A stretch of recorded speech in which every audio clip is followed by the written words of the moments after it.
patientes en plein soleil. La présentation va être relativement rapide, une quinzaine de minutes, pendant laquelle on va vous présenter une perroquet.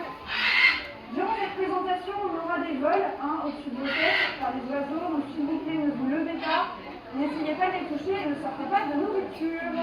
Je vous remercie. Alors, ceci étant dit, les perroquets qui est derrière moi font partie d'un grand groupe.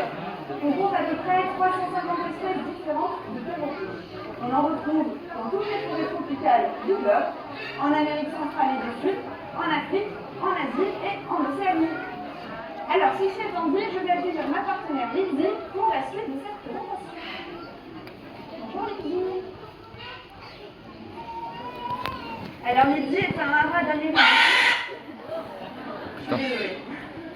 Elle aime bien dire bonjour aussi, à sa façon. Alors, Lydie est un haras d'Amérique du Sud. Ah oui, petite parenthèse,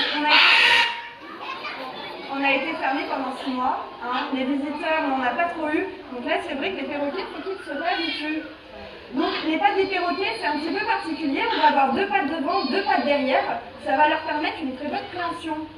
Pour les enfants, à votre avis, est-ce que ça va être des pattes faciles pour courir dans la savane? Est-ce que ça va être mieux pour nager, comme un canard? Ah non, effectivement, alors où ça vient, perroquet? Allez, direct le premier de la classe, là, dans les arbres, il a raison, c'est gagné. Donc avec les pattes, il va pouvoir se déplacer de branche en branche. Et avec son bec, qu'est-ce qu'il va faire? Sa grippe va monter. Il va manger. Qu'est-ce que ça mange un perroquet? Des noisettes, super. Des fruits, des noisettes, enfin des fruits à coque et des graines. Alors j'ai une petite noisette ici. Alors je la donne ou pas, Lydie? Ouais. Allez. Surtout, regardez bien et écoutez bien.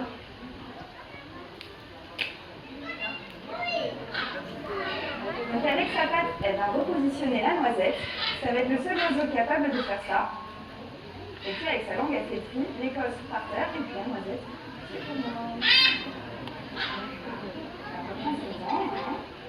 Allez-y. Hop, le nettoyage, c'est toujours pour les mêmes. Je vous remercie.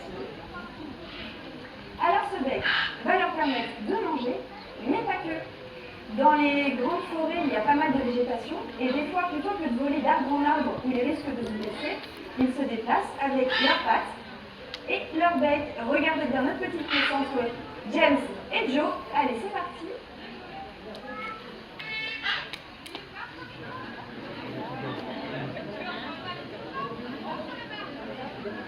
Bon, alors je pense que la victoire va être écrasante pour notre arachnoroptère James.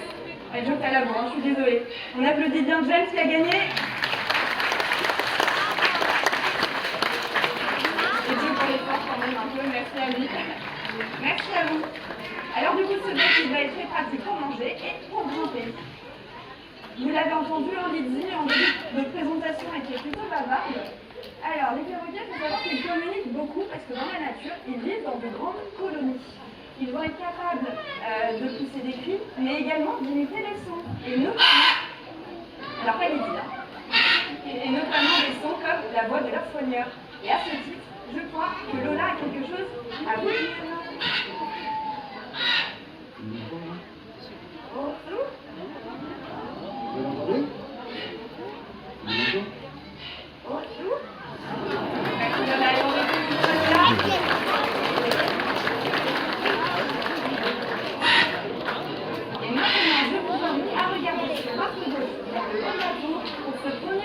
J'ai nommé Jack notre haras Aranda, l'image jaune et bleu. Suivi d'un haras gris au plumage multicolore. Un deuxième haras gris, j'ai nommé Jasmine.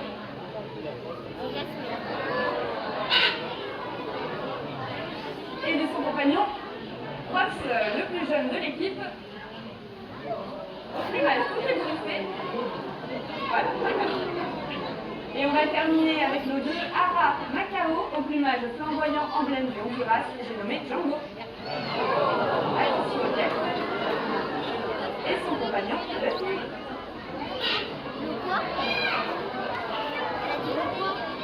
Ça, j'ai un peu de fleurs sur le doigt de son soigneur, les applaudissements.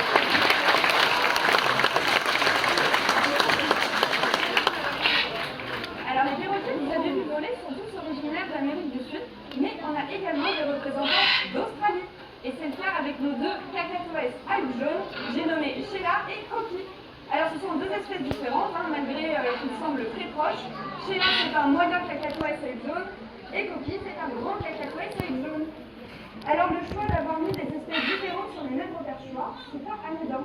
Dans la nature, plusieurs espèces se regroupent sur les mêmes arbres dortoirs, partagent les mêmes aires de nourrissage. Les perroquets s'entendent très bien et ne sont pas territoriaux. Alors, pour illustrer cette belle entente interespèce, on va accueillir Coquille, s'il le veut bien, et Lola, pour une petite marseillaise. Alors, on voit que c'est un peu le fou de tête, hein. Il va toujours chercher quelque chose à grignoter.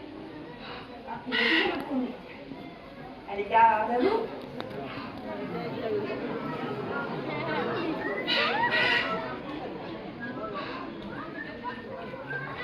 Accompagné de la patrouille de fou.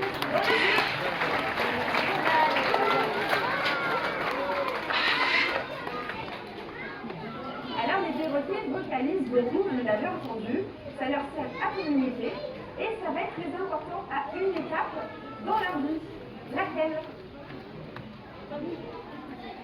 Alors ça va être pour le choix de leur partenaire. Il faut savoir que chez les perroquets, les couples sont formés à vie.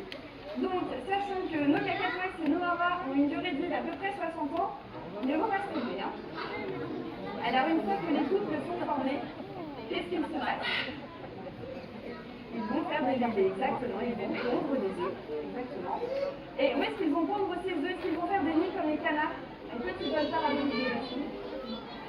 Dans des nids qu'ils vont, en fait, ils vont trouver les cavités naturelles dans les grands arbres à l'intérieur desquels il va y avoir des creux. La femelle s'y met, il pond des œufs qu'elle va couver pendant un mois à peu près. Pendant ce mois, le papa il va aller chercher de l'eau et de la nourriture pour la maman. Au bout d'un mois, les petits naissent, aveugles et sans plumes.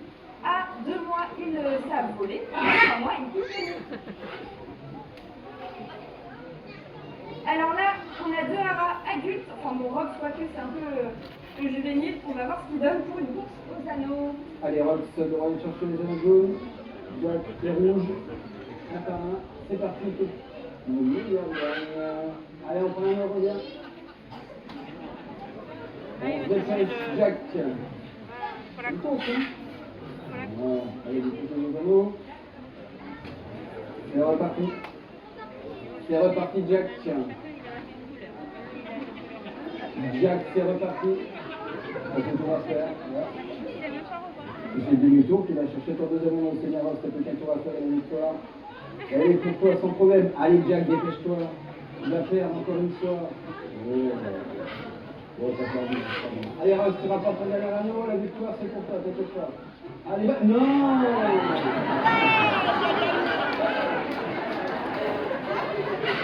Allez, pour ton anneau, tu vois, ça t'a touché. La victoire, c'est pour Ross. Voilà. Et ça fait même pas plus.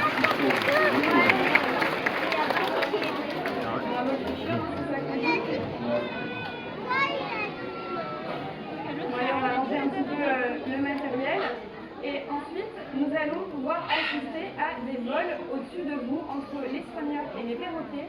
Donc je réitère, surtout vous ne vous levez pas, vous ne sortez pas de nourriture et vous n'essayez pas de les toucher. Parce que là ils sont en train de se remettre un peu en forme. Asseyez-vous s'il vous plaît. Je vous remercie.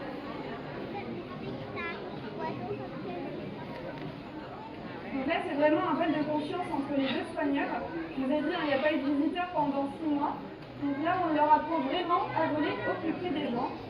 Dès que le perroquet effectue une action que le soigneur veut, qu'il la fait bien, il a une récompense, on lui donne une petite graine. Et s'il ne fait pas l'action, on lui donne rien pour lui faire comprendre que c'est pas ce que l'on veut. Alors rassurez-vous, ils ont une gamelle remplie qui les attend le soir. Elle est dans le côté, là.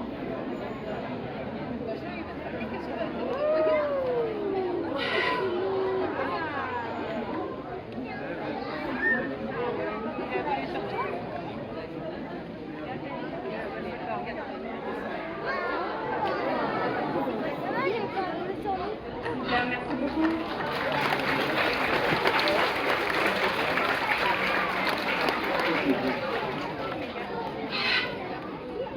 Alors on a eu le droit donc, à une belle performance au jeu d'une course aux anneaux.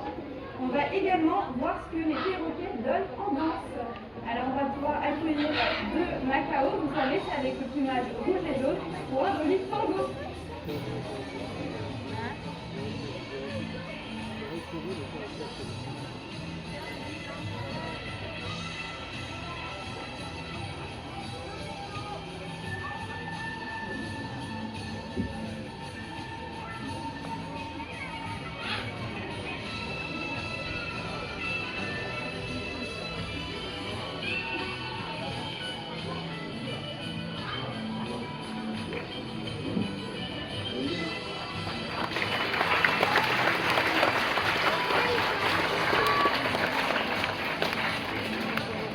Ah, le qui termine ça c'est du vrai match.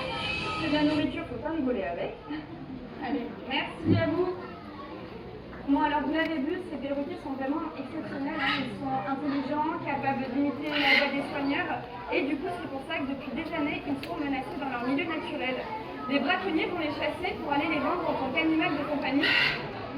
Ils vont également être chassés pour leurs plumes. Il faut savoir que certaines tribus amérindiennes vont utiliser les plumes des perroquets pour en faire des parures traditionnelles.